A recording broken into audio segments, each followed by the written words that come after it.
எந்த பிரச்சனையும் இல்லாமல் என் லைஃப் சந்தோஷமாக தான் போயிட்டு இருந்தது. என் வாழ்க்கையவே திருப்பி போடுற அந்த கால் ஏப்ரல் மாதம் 28ஆம் தேதி தான் நான் கேட்டேன்.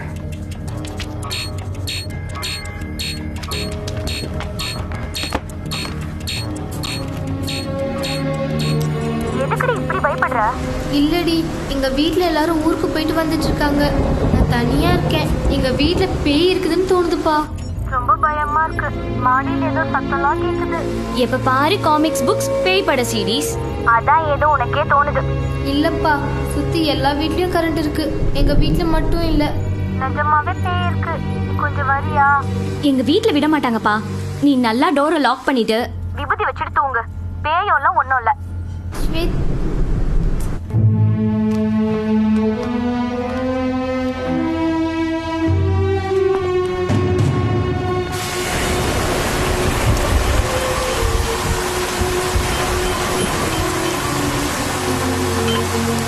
ஏய் சிவா, 12 டிக்கெட்ல அன்னைக்கு நீ ஒருத்தன் தானே மிஸ்ஸிங். ரொம்ப பிஸியா?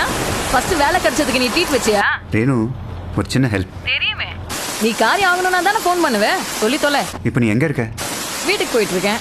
உன் பக்கத்து ஸ்ட்ரீட் 19th அவென்யூவில் ஒரு இண்டிவிஜுவல் பங்களா இருக்கு, நம்பர் 32. அங்கே ஒரு பொண்ணு தனியாக பயந்துட்டு இருக்கா. I think she needs a support. அவள் பேரண்ட்ஸ் வர வரைக்கும் நீ கொஞ்சம் கூட இருக்கியா? சரி போறேன். அன்னைக்கு ஹேமா என்ன பண்ணா தெரியுமா? எல்லாம் அப்புறம் பேசிக்கலாம். நீ ஃபர்ஸ்ட் அங்கே போ. ஏதாவது எமர்ஜென்சி இருந்தால் எனக்கு ஃபோன் பண்ணு. ஓகே, பாய்.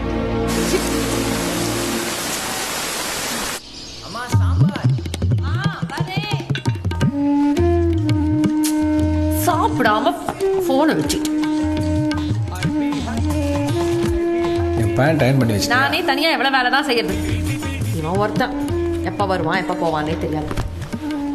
கூல்மா. இன்னைக்காச்சும் மிச்சம் வைக்காம சாப்பிட்டு வா. வணக்கம். செய்திகள் தொடர்கின்றன. நேற்றிரவு ஹைதராபாத் அமீர்பேட்டை சேர்ந்த 10ஆம் வகுப்பு மாணவி மோனிகாவும் அதே பகுதியில் காவல்துறையில் பணிபுரியும் ரேணுவும் உடல் துண்டு துண்டாக வெட்டப்பட்டு கொடூரமான முறையில் கொலை செய்யப்பட்டுள்ளனர்.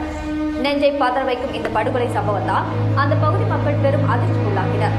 சம்பவ இடத்தில் உள்ள அந்த பெற்றோர்களின் காவல்துறையை சேர்ந்த ரேணு சிறுமியின் அலறல் சத்தம் கேட்டு பாதுகாப்புக்காக அங்கு வந்திருக்கலாம் என குற்றப்புலனாய்வுத்துறை தகவல் தெரிவித்தது.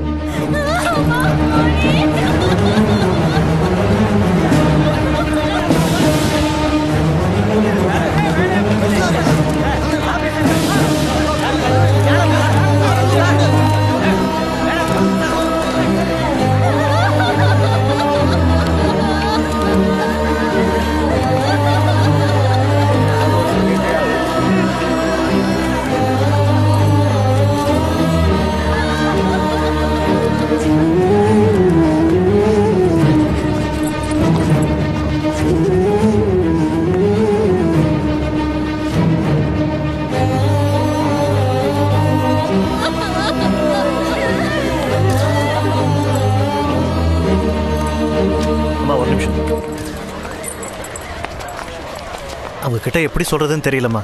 2 பொண்ணுங்க உடம்புலையும் துணி இல்லாமல் இருக்குது. கை காலெல்லாம் கட் பண்ணி கலந்து வச்சுருக்குமா. இந்த பாடி யாரோட கை கால்னு கூட தெரியல. 2 வீட்டில் இருந்தும் லேடிஸ் யாராவது வந்து பாடிஸை தனித்தனியாக பிரிக்க அடையாளம் காட்டினா ஹெல்ப்பாக இருக்கும்னு ஐயா சொல்கிறார். சொல்லுங்கம்மா போய்.